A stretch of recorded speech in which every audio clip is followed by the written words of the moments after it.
I'm Matt Godbolt. And I'm Ben Rady. And this is Two's Complement, a programming podcast.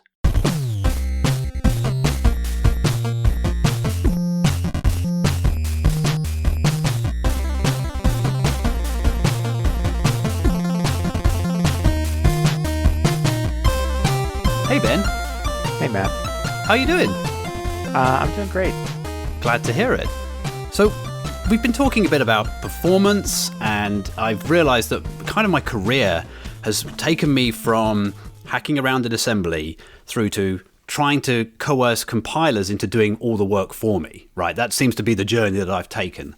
And I realized that there are people still that are much, much better at making the compiler do all the heavy lifting for us than I am. And so I figured we should talk to somebody who can tell us all about the kinds of things you can do if you really, really work hard at the compiler and some of the tricks you can do with C++. Okay, yeah, well, that sounds cool. So... And so we have a guest today? We have a guest. There's another window on our screen, which no one else can see, obviously. But so, surprise to nobody on this call, but surprise to our listeners, we have a very special guest today. We're joined by Hana Dusíková. Hi, Hana. Hi. How you doing? Thank you so much for agreeing to do this. We are excited to have you here. It's too late here, but it's great. And last few days was kind of up and down, so I'm great. Oh, good. Right. I'm glad to hear that, and thank you as well for dealing with the time zone difference. Mm-hmm. We're happily in our lovely early afternoon, whereas you're way into your evening. So we appreciate you taking the time for then. So I just want to introduce you to our guests. I want to introduce us to our listeners. Yes, you are our guest. You can see how often we do this. So Hana, you're a staff scientist at Avast, and you represent the Czech national body for C++, right? Is that the right way to say that? Yeah, that's correct. And also I'm officer in C++ committee. I'm chairing SG7, which is a study group for compile-time programming and static reflection. That's not a sci-fi series, right? I thought No. I figured maybe it's some prequel to Terminator, probably. Oh, right. Well, we'll get to that in a minute, I'm sure. But yeah, I'm always confused because was it WG21 is the C++ standards committee? Is that what its name is? Yeah, it's working group 21. And then SG is special group or study group. Study group. Okay, so you're SG7, which is compile time programming, and what was the second part? And static reflection. Static reflection. Wow, these all sound like very exciting things that I want now in my programming language. So I think it's really a boring topic. But that's now you tell us. We just invited you here to talk about this kind of. Well, we talk about all things, but we talk about a lot of the boring stuff on this podcast. Other people seem to find it interesting. I don't understand why, but this is just Matt and I talking about the stuff that we always talk about. I mean, we can just listen to Matt talking, and it's exciting. I think at CPPCon, Matt, you did like 30 minutes stand-up comedy. Was it CPPCon? I don't think that's true. I mean, maybe that you just thought that my presentation was just so funny. But no, well, yeah. I think you did great because you cannot you didn't have any feedback and you just go and go. Well, normally the feedback is please stop talking, we've had enough. Or at least that's what I read on people's faces. But, no. Bless you. So my understanding is when you're not hacking on C++ and dealing with all the committee stuff, you're also a keen photographer and a Greyhound owner. But there's something cool about the kind of photography you do, right? Yeah, I'm doing panoramic photography. It's like these spherical pictures, like Google Earth, before Google Earth was cool, actually. Right, And it's quite technical. So it's not like typical photography. You need to have like tripod. You need to have like a special hat for that, and also white lens. And you need to take, I think, usually 30 pictures and make sure no one is moving, not me moving, like going between pictures. Because then someone is cut in half and it looks or you get great. 2 copies of the dog that was running at the same time through your picture, right? Yeah, exactly. But you can also erase them if they move between pictures. There is like always some overlap, so you can remove all picture, almost whole crowd. That's amazing. And if you have time and patience. Right. Which it strikes me as if you're writing C++, especially the kind of templatey C++ that perhaps one writes, you might have a lot of spare time and patience. Yeah, right. So what got you into panoramic photographing? Because I remember once taking photographs like with my handheld and like using some photos panorama stitching software to kind of put it together. Is that the same kind of thing but just more? Yeah, it's actually really similar.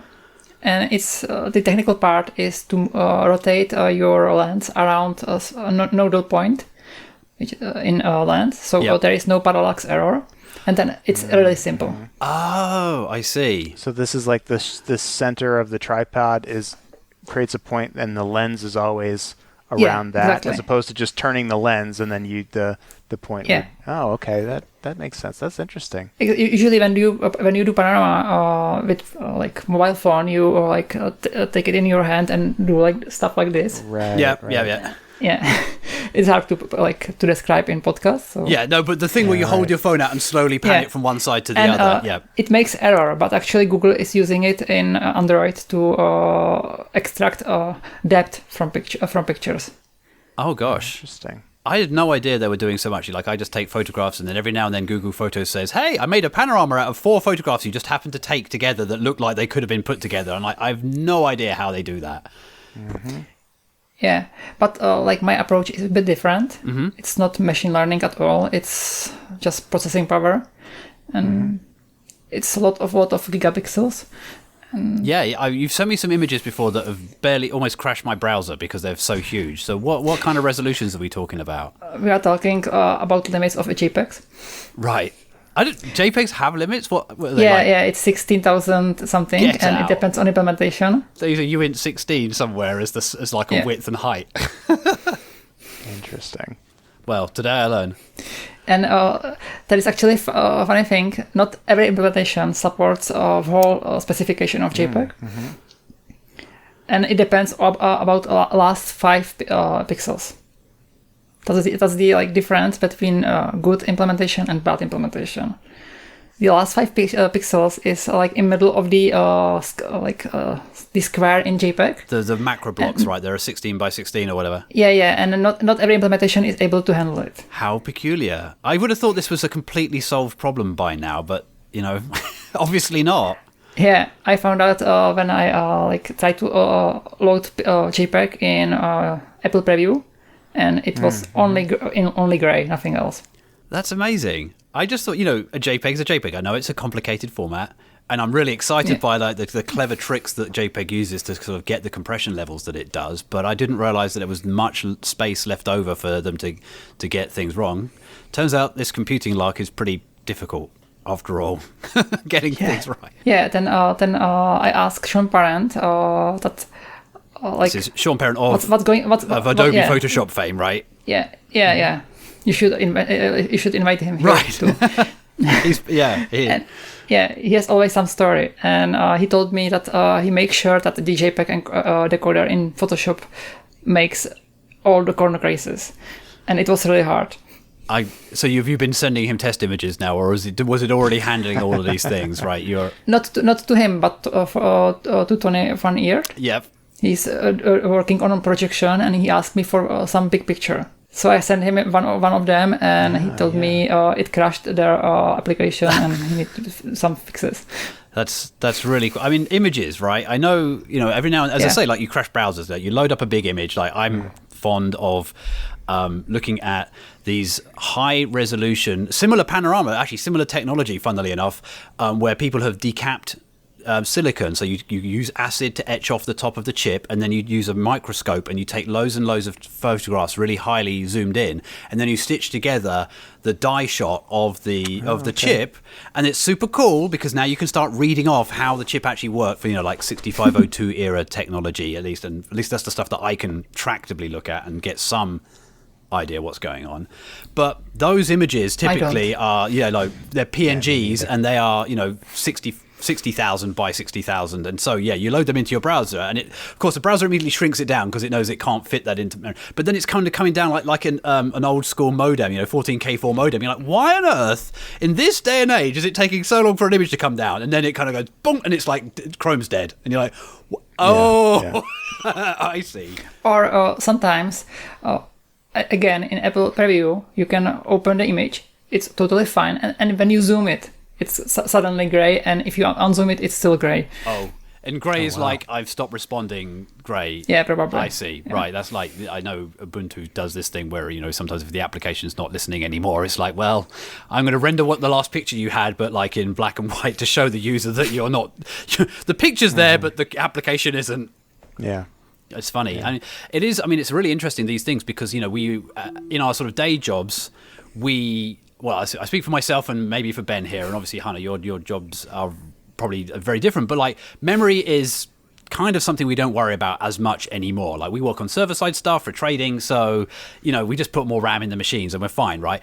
But when you're dealing with images that are as large as that, you have to write your software differently. You don't necessarily want to or can even rely on, say, the virtual memory system doing a good job, because it can't possibly page things in and out as well as you can if you know how your software is going to access the image in the first place. And I don't think I'd ever really thought about that. I think this applies to every domain. If you knew a semantic of your algorithm well enough, you will always be better than some generic algorithms. I guess so. And that's probably true. So, talking of knowing more about your domain, and a very gramophone needle scratch noise segue here, one of the really cool things that I know you do is work on, as we say in the intro, some compile time programming things, and you're most well known for, or at least I know you most well through a regular expression library, the compile time regular expression library. No, that's not true. I'm actually most well known for my slides. That is also true, yes. But the slides, if I'm not wrong, are the things that explain the tricks that you use in your CTRE library. Yeah, that's so. True. Yeah, we should let you know. We'll put some things in the notes about this, but Hana's slides are absolutely legendary and have basically changed the way people do presentations in the C++ space, because they are super interactive. And she'll show like a parse tree of what looks like a photograph or a picture, a nice rendered picture of a parse tree of a regular expression, including like this is this node, this type, here's the multiple of this one or whatever, that kind of like tree view. And then everyone's like, oh, this is cool. Now we can see how this works. And then she'll like single step through a matching a string, and different things are highlighted. And you're like, so far, you just hack this in PowerPoint and you've just done all of it manually. And then she'll just edit live. Give me a regular expression, and she'll type it in, and the whole tree changes, and it's like live updating all the stuff. It's the best. So that's pretty amazing. I mean, yeah, it's definitely something to aspire to. I know when I did a redo of our presentation on like memory accesses, I spent a whole bunch of time trying to do similar highlighting of like, this is where the cache comes in, and this bit lights up, and then this cache line lights across like this. Yeah, you remember that presentation, right? And yes, it's a pale imitation of what Hana is able to do. So yeah, Hana, how are you doing all of that stuff? And I'm actually programming it. Right. So I implemented a really simple version and a really hacky version of regular expression matching in JavaScript too, just to be able to hook them into D3 library to draw the nice diagrams and visualize it. And I spent a lot of month. You re-implemented the same thing you'd written in C++ yes. in your own particular style, which we'll talk about in a second about why it's so cool that you've done it that way. Wow. You wrote it in JavaScript again, just so that you could draw the slides to then tell you as to how you did the C++ version. Yeah, that's awesome. Because it was less work than making slides like with some animations. Because then I change something and I need to like redo everything. Oh no way. Right. I was gonna say, and I guess because of the nature of the library, it would be difficult to like transpile that, right? Like with what is the thing that I'm thinking of? GraphViz? No.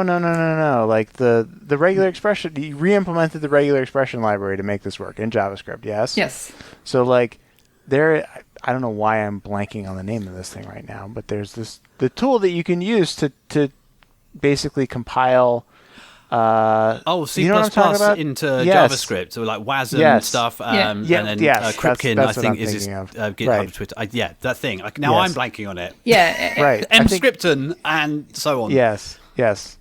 But the whole point is that you're doing compiler Yeah. tricks to make that work. So it's like the chances of that being supported by the WASM compiler is basically Well, zero. Right? The thing is, the WASM compiler will happily do it. It's just that everything happens at compile time. Exactly. So you have to actually put the compiler in the web page in order to then Right. actually change it. Of course. Yes. It's too late. Who Yes. would be daft enough to put a compiler on a web page anyway? It's stupid. So you actually for like visualization of the compile time library, Yep. you need to have runtime Right. library with hooks to draw it. So it's So a different what is, engine. tell us about the compile time nature of it, and bear in mind, like I'm pretty good at the C++ stuff. Ben has got a working knowledge, and we don't really assume that our listeners have much of a thing. We try and draw them from a wide community. So, what is compile time programming? Okay. And why should we even know why should we care? I guess. Okay, since I learned about C++, at first I didn't like templates. This is Because this is they why we can be seem friends. super complex, hard. Yeah, exactly. And then I read somewhere that they are actually Turing complete. Mm-hmm. So, and someone in some article jokingly said, you should be able to make regular expression in templates. Mm-hmm. Oh. And it bothered me in my mind somehow.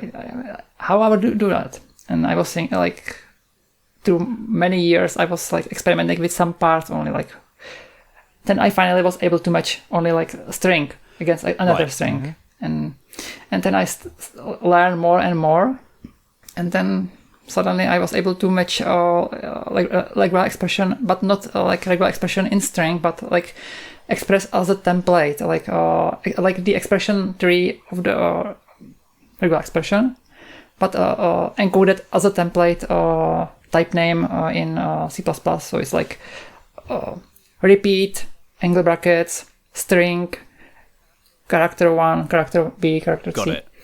And So you stuff had like to this. kind of, as a programmer writing the regular expression, you actually had to write the encoded regular Yeah. expression as the tree that it would ultimately be, Yeah. rather than just the string that we know and love, maybe? Love? Yeah, I don't know, love, regular no. expressions. Tolerate. Yeah. We love and tolerate.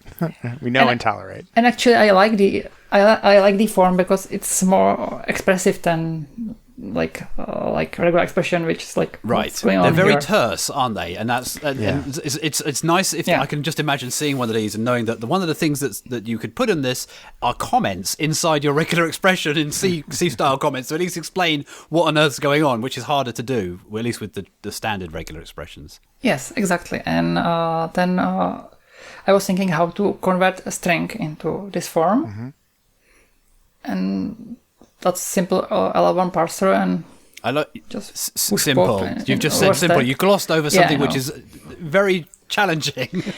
Yeah, but like the only data structure you have in template metaprogramming is a stack. Okay. You can have type list, and you can add a type in front and remove type from front. That's all you have. So this is kind of very Lisp-like Yeah. primitives that you have access to, right? And But when you have stack, you're actually Turing complete, and you can do whatever you want. wow. I don't think I registered that was the only thing you really needed in order to be able to do this kind of stuff. I mean, for Turing complete, you need to have 2 stacks, but yeah. Okay, right. And just to be clear, right, the thing that you're sort of stacking here is that you're making a new type which is specialized in different ways, and you're concatenating onto a type. So this is all in the type system of the compiler. There is no actual stack that you're manipulating exactly. that's going to be in your runtime program. It's all in the compiler at compile time. So Yeah, it's a type, and if you add like a type representing your current state in a parser, and then you add a type representing one character on input, right. and it modifies to another type which represent different state of parser, and then you apply this repeatedly in a like recursion way in a function. Yep. And at the end, it will return you a result which will give you only this is regular expression, this is not regular expression. That's like step 1. Okay. Then you are like. So Then, let me just try you and run have- that past you again. So you're parsing this thing in, you're building this type up, and it's sort of pushing and popping as you're Yeah. following the LALR parser rules. And at the end, it either succeeds and you get back, do you get back a bool, or do you just get back a type that is the tag type of saying this is a valid regular expression or this is not a valid regular expression? You can fail in multiple fashion. You can fail in some horrible error in compiler. Also, you can propagate boolean that the regular expression is wrong, and then you can have only one static assert checking the boolean, and with a nice error, this is wrong, this is an incorrect regular expression. I see. So static assert is an assertion that runs at compile time, right? It's just either true or false, and there's a compiler error if the whatever you pass to the static error is not a constant known at compile time and true. Yeah, it must be known at compile time. Right. And then next step, when you have a parser... Okay, so this is just the beginnings. Yeah, okay, exactly. Right. And then next step is to have some context as a third parameter during parsing, another stack, where you, based on the symbol in the grammar, do some modification on the stack. Okay, so you've got one that's just like the parse stack, which you were using just to sort of keep track of where you are, how many open parens and closed parens, that kind of thing. Yeah. And the other one is kind of where you're putting, I'm guessing this is going to be like where the actual sort of compiled regular expression is going to... For typical expression grammar, you can have number, and then action plus came, and you take two items from top of the stack and wrap them into number. Into plus operation, and the plus operation is actually can easily map to the first stage, the regular expression as an expression, template expression. So you have concatenation. So there is an operator concatenation. Then you just take two elements from the top of the stack, wrap them, and place them back to the stack. Okay, so it's like a stack machine that you would write if you're if you're writing like a maths. Very simple math parser type thing, push two, add. Or if you've ever used a TI calculator. Or a tax assessment calculator from Yeah, exactly. Yeah, but instead, multiplying numbers from input, you actually store the operation with the numbers itself. Okay. So you kind of just keep it as that. You don't actually add them. You say this is an addition operation with 1 and 1 or whatever the equivalent is. Yeah. Okay. Yeah, the input is actually from the grammar. The LL1 parser will give it to you as a stream of operations in postfix notation. Okay, yep. So then it's just two atoms, concatenation, atom, concatenation, and then you have another sub-expression, and then at the end there is a multiple options or and. Right. And then you will have the regular expression as a tree. As a type. Got and it. then you can easily run because you just call the operator evaluate over the type, and it will go recursively in all branches. And at the end, it will give you true or false if the input matches this regular expression. So this time, at this point, we have transitioned from compile time to runtime, right? So that again, I'm just going to read this back to you to make sure I've got this straight because my head is spinning. But the result of the parse is accumulated into the second stack that you're talking about, which effectively ends up being a bespoke type whose only responsibility in the entire world is to hold the compiled operations that will match the regular expression that was given, right? So if I say A or B, it's a tree representation of the A and the B and the or something-ish like that. And then that type, I can now at runtime give a string, and it will do the matching of A or B in this instance. That's amazing because presumably that means if I make a mistake, I think, well, as you just said, if I make a mistake in my regular expression, I don't have to wait till runtime for the thing to throw an exception saying, oh, by the way, that's not valid. It happens at compile time. But that's actually the first phase. Right, that's the bit we were just talking about before with the Boolean or the tag type, right? Yeah. And then, so what implications does this have for...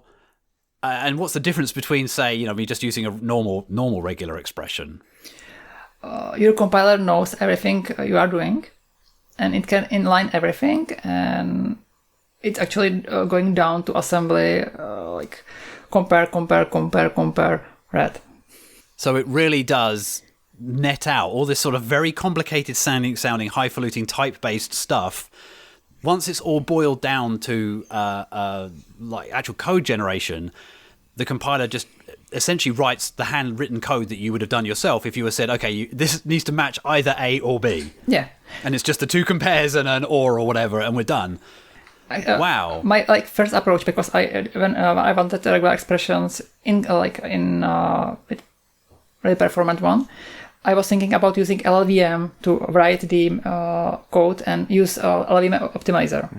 Mm-hmm. But LLVM is really hard to understand and get into. So I knew C++, so I write it in C++, kinda, and then optimizer will do it for me anyway. So you still get to use LLVM. If you're compiling with Clang, you really are using LLVM. Yeah. It's just that you're using it through the medium of normal C++.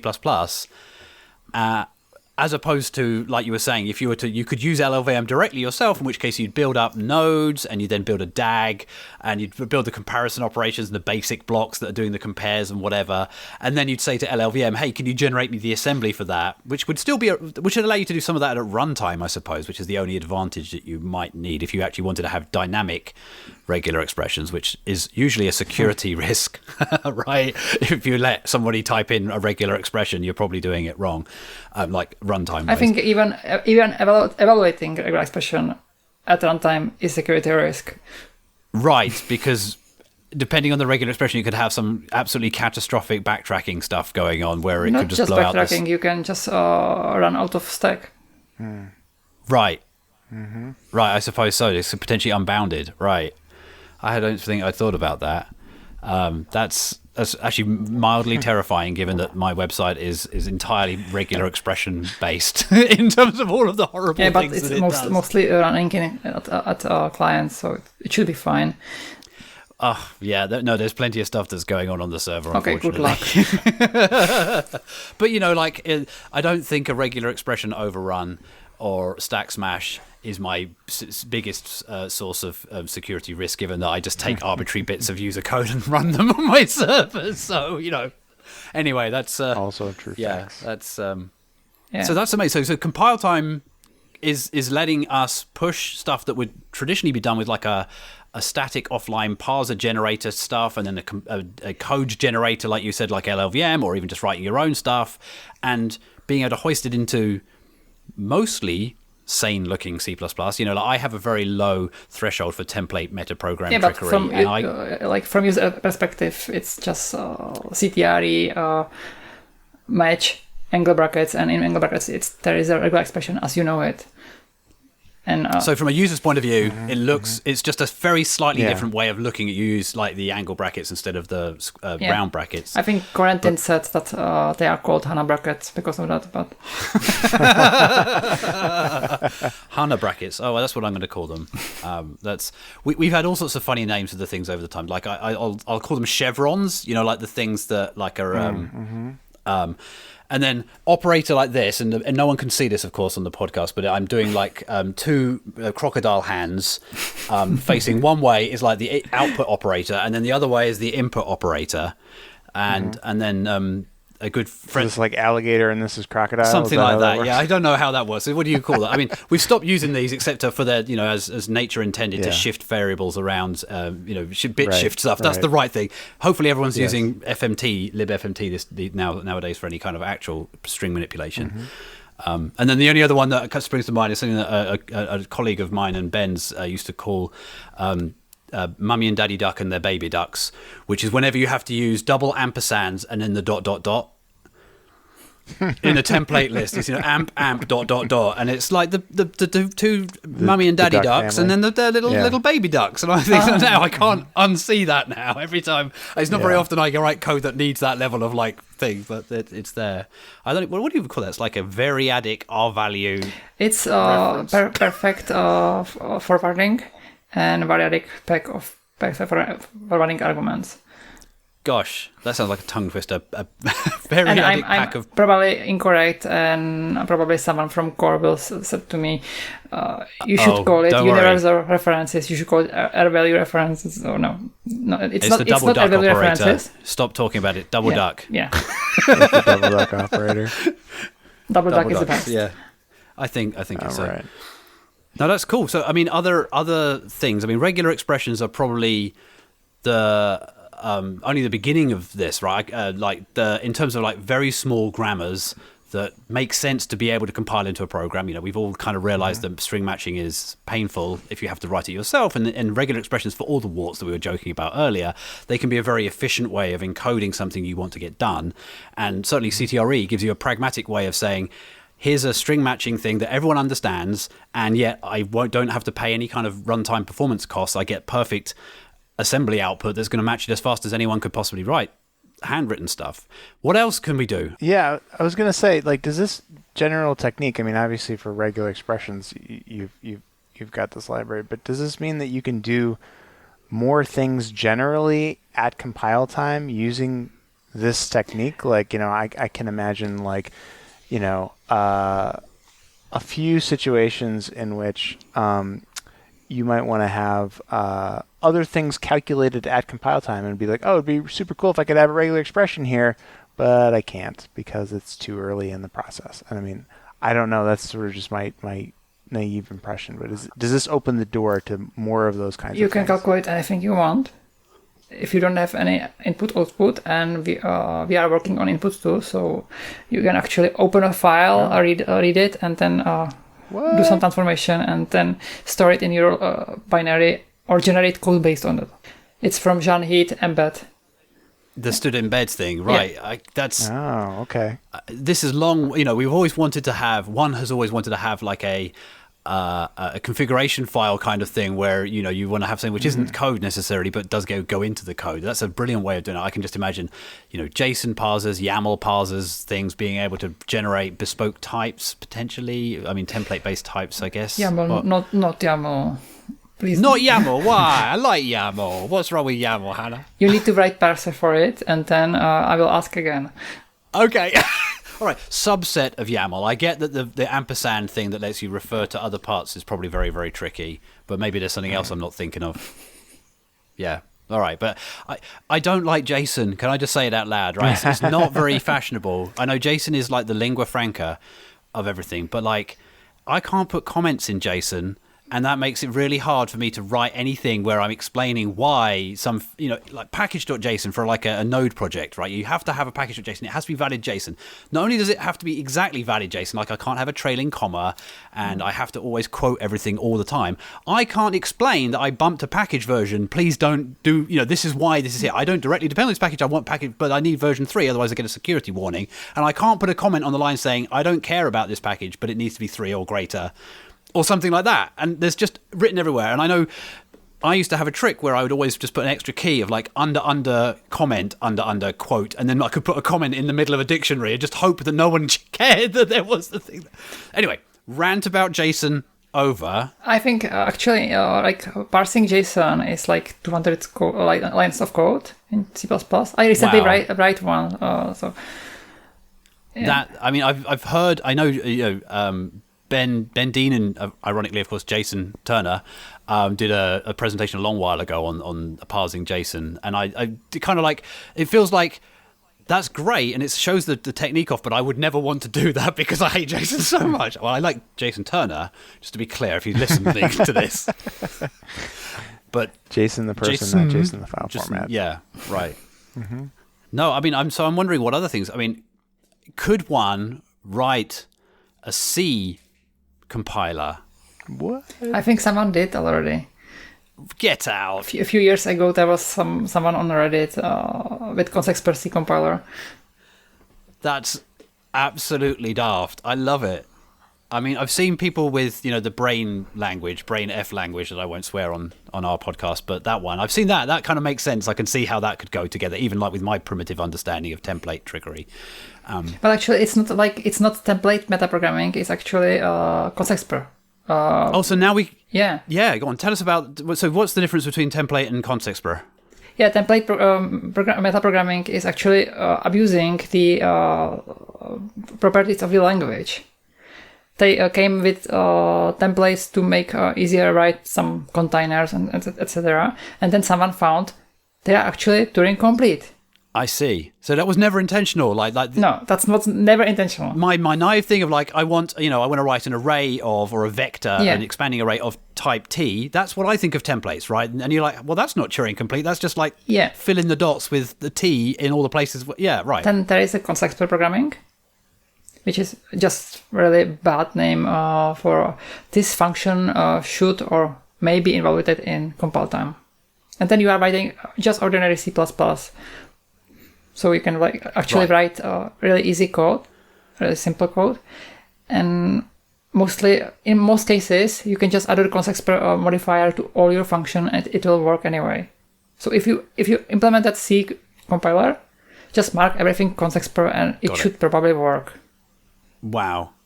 That's where we've come along from. So what was a kind of amusing hack that was discovered by folks back in the day of like, hey, this is accidentally Turing complete, which I think so many things in life end up being accidentally Turing complete, right? To const explorer being sort of brought into the language as a way of tagging just normal functions. And if I remember rightly, the first few editions of the language that had const explorer, it was super limited. You could only have a single return statement. They were afraid of that. Right. They were afraid of this. And so you could write your const explorer multiply two numbers together, which was, const explorer int multiply int A int B, return A star B. That was all you could do. And you go, oh, there you are. That's really exciting. I was like, well, what does that help me here? And you could do recursion, but you can do conditions. No, you can do any cycles, and then they allow it, and they allow it more. In C++20, we allowed allocations, so you can actually allocate. You can use a setter vector now. You can use const explorer time. So this is just a normal C++ program that's running in the compiler effectively, and the output of it can then be used in things that are in the compiled program. Wow. You actually cannot return set vector from the function to out from the compile time, because there is a problem that if you allocate something in compile time, but it will live in a runtime. I see. So there is the dynamic allocation that you did during compile time can't live on into the lifetime of the program because it's not dynamic anymore, right? How do you delete the memory that was it was in the compiler? Yeah, all your allocation must be freed when you are leaving the constant evaluation context. Right. But you can use it inside of your function to make the algorithms much easier, simple than just using templates and tricks. I see. You can actually implement your own stack with vector. With an actual normal code rather than consing on the side of some Lisp-like thing that's getting bigger and bigger and bigger. And so you're no longer abusing the type system to hold the internal state of your algorithm. You can just use freaking variables, right? like a normal person would do. That's so cool. Exactly. And then you can implement the parser in much more ordinary way. And it will be much faster. And I mean, not one order of magnitude, but exponential versus linear. And this is what, runtime speed, or are you talking compile time speed? So the compiler itself is much better at, understanding the code that it normally reads all day, every day to compile our code than it is dealing with the abuse of the template system and all the instantiations that requires. Yeah, for example, if you have a regular expression which is few kilobyte long, which is crazy, by the way. I've seen the ones for the match email addresses, and they look a bit like that. Yeah, yeah. And if you try to compile with CTRE, I don't know if it will ever end.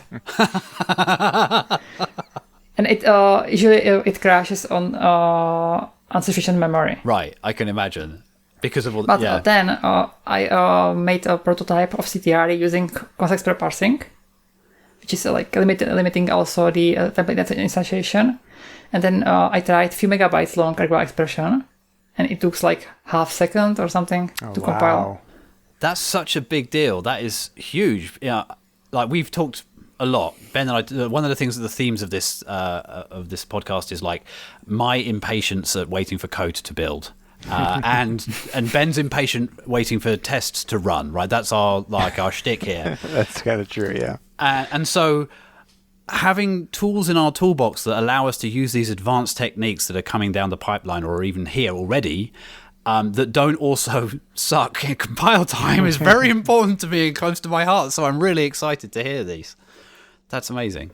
Yeah, and you can actually easily test your code. I was going to ask. And, yeah, exactly. And your code won't ever compile if it's if there is any problem. You can just run it in compile time and place it into static assert like a require in test, and if you are okay, it will compile. If not, your compilation will fail. Uh-huh. So the compiler runs the test implicitly as it's compiling. Yeah. That sounds like Ben's heaven.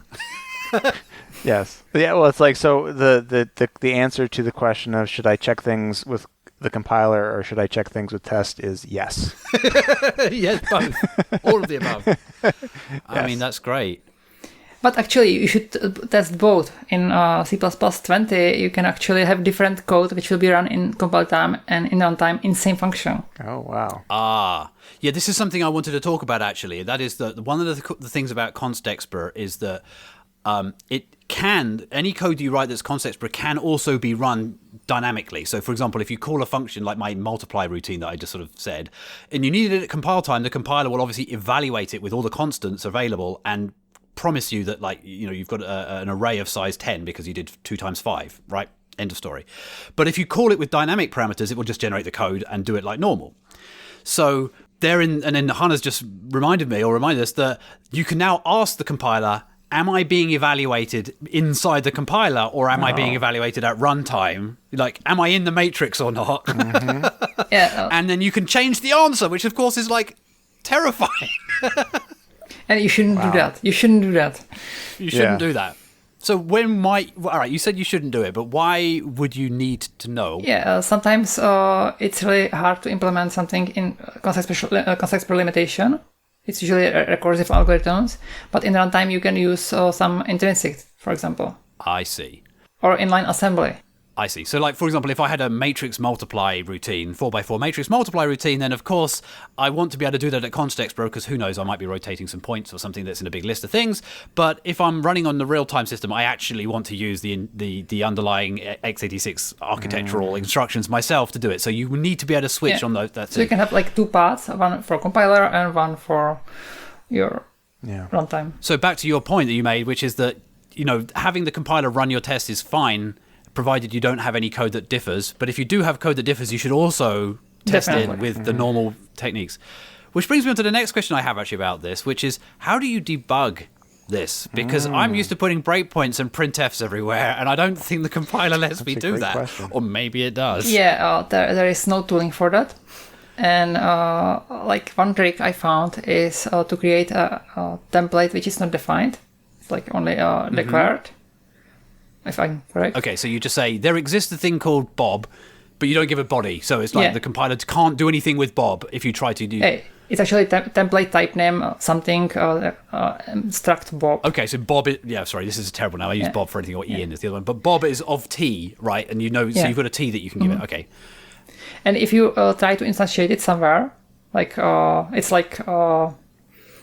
print for debugging, it will fail in compilation, and it will tell you there is no instance of print Bob for debugging of, and then whatever you put inside so you can do your you can throw an exception kind of thing with a helpful message, but the helpful message unfortunately is just a type name inside a deliberately left out bodied. This is like good for debugging, but for like when I wrote CTRE, I start from the parser and I wrote a lot of tests to make sure it's working properly, and then I built over on that. So when I change something, it will immediately break, so I know something is not right, and that helps. So obviously, test helps. Well, that's very on brand for us. So I'm glad to hear that. Even when the compiler's doing all the work for you.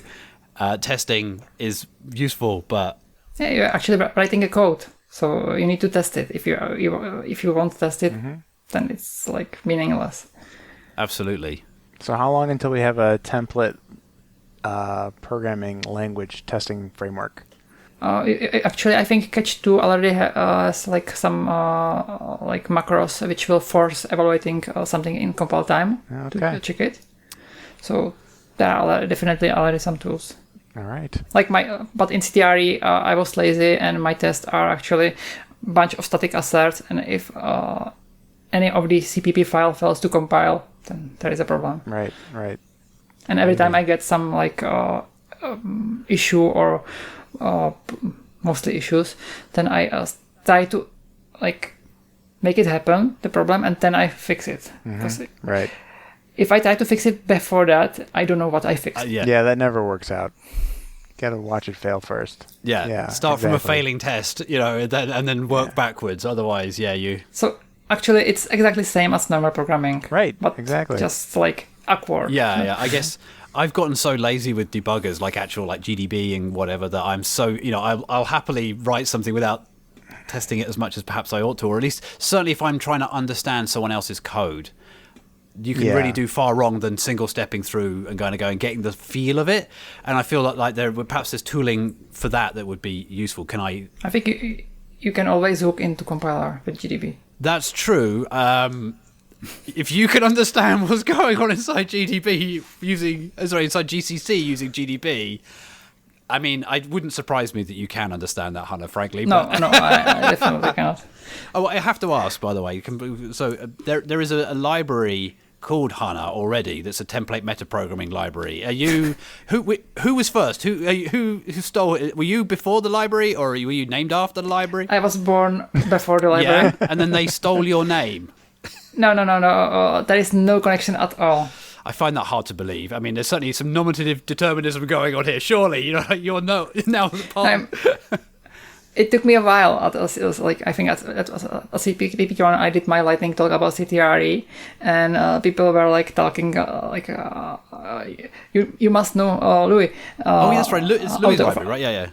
Yeah, out of with Hana, and what's going on? I didn't know. So you didn't know that there is a big compile time sort of pre-processor. I don't even know what Hana is. I'll be honest with you. I know you, but it's like a style of program, using templates, but without you actually using knowing that you are using templates. It's using function argument deduction tricks. Okay. And actually, last week. We had maybe this week. I'm not sure anymore. We had no idea what time it is on what day. We had a study group 7 meeting, and we were discussing future of reflection, and we were reminding people that boost Hana style or Hana style function were rejected. Right, and there's you saying this, right? No, it was David actually, but yeah. It's funny, but no, literally no connection. That's funny. It is amusing. Maybe it was prophecy. Maybe it was prophecy. We'll take it as prophecy. That seems like a great point to end on here as we've got to time. But thank you so much for being with us today. This has been really, really interesting, and I think I've finally gotten.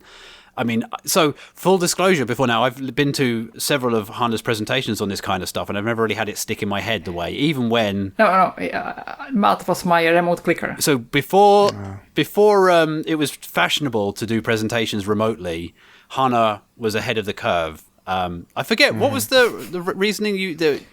My flight was cancelled. I couldn't go to the conference.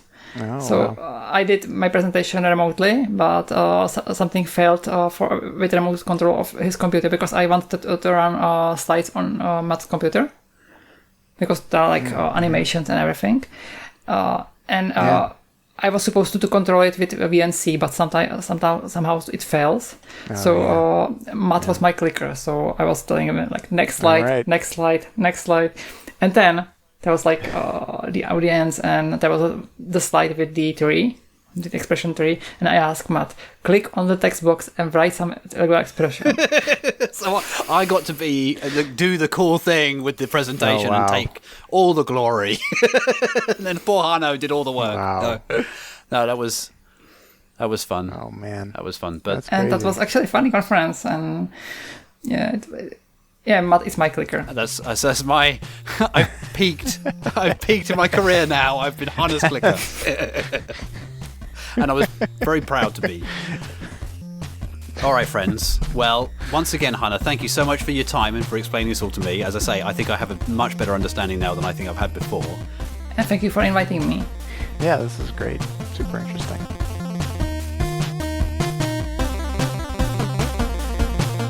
You've been listening to Two's Complement, a programming podcast by Ben Rady and Matt Godbold. Find the show transcript and notes at twoscomplement.org, contact us on Twitter at 2CP, that's at TWOSCP.